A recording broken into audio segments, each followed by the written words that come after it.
আবারও উত্তপ্ত হয়ে উঠেছে পাকিস্তান আফগানিস্তান সীমান্ত। স্থানীয় সময় মঙ্গলবার আফগানিস্তানের নানগরহার প্রদেশের সীমান্ত এলাকায় পাকিস্তান ও আফগানিস্তানের মধ্যে নতুন সংঘর্ষ শুরু হয়েছে। স্থানীয়রা জানান দুপক্ষই ভারী অস্ত্র ব্যবহার করেছে এবং এর মধ্যেই হতাহতের ঘটনা ঘটেছে। আফগানিস্তানের বিরুদ্ধে অপ্ররোচিত হামলার অভিযোগ তুলেছে পাকিস্তান।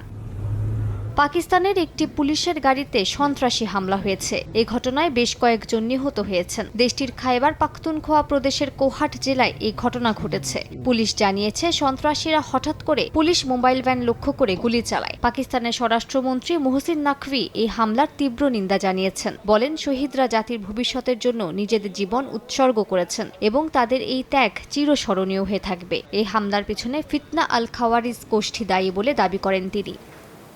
এদিকে সোমবারের হামলায় বহু বেসামরিক নাগরিক হতাহতের ঘটনায় পাকিস্তানকে কড়া হুঁশিয়ারি দিয়েছে আফগানিস্তান। তালেবান সরকারের মুখপাত্র জাবিউল্লাহ মুজাহিদ জানান, আফগান বাহিনী পাকিস্তানি সামরিক বাহিনীর সদস্যদের লক্ষ্য করে হামলা চালাবে। স্থানীয় এক গণমাধ্যমের সাক্ষাৎকারে তিনি আরও বলেন, ইসলামাবাদ বেসামরিকদের লক্ষ্যবস্তু করেছে, তবে কাবুলের এমন করার কোনো ইচ্ছে নেই। পরাশক্তির নির্দেশে কাজ করা পাকিস্তানের অভ্যন্তরে একটি নির্দিষ্ট চক্র এই অঞ্চলে নিরাপত্তাহীনতা তৈরি করতে চাইছে বলে অভিযোগ করেন জাবিউল্লাহ। তিনি আরও দাবি করেন, তেহরিকি তালেবান বা টিটিপিকে লক্ষ্যবস্তু করার অজুহাতে পাকিস্তানের সামরিক বাহিনী হামলা চালিয়ে নারী ও শিশুসহ বেসামরিক নাগরিকদের হত্যা করেছে।